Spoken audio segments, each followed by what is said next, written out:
hay thiền pa nè mình pang căn về dưới nè Couple t-shirt. bisa đó là em pui tur pon này là em pan hệ hen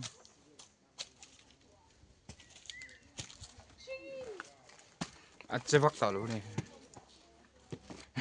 về dạ Rồi lắc thầy chạy lún lên ra là khai ảnh mà bôi đông về nè nghe ít lâu lắc lé mấy à cá châu hiền lắc à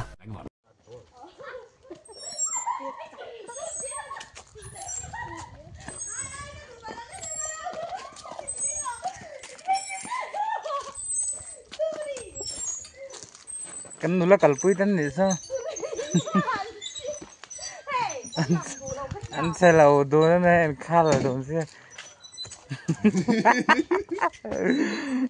thế nó còn không thấy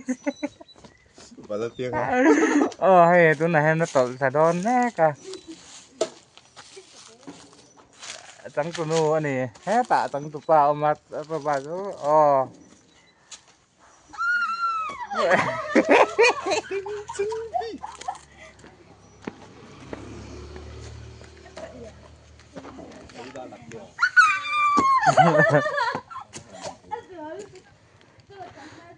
hay buộc vậy là hay thiền pa đây buộc đó sổ thế này Mình đi lấy về.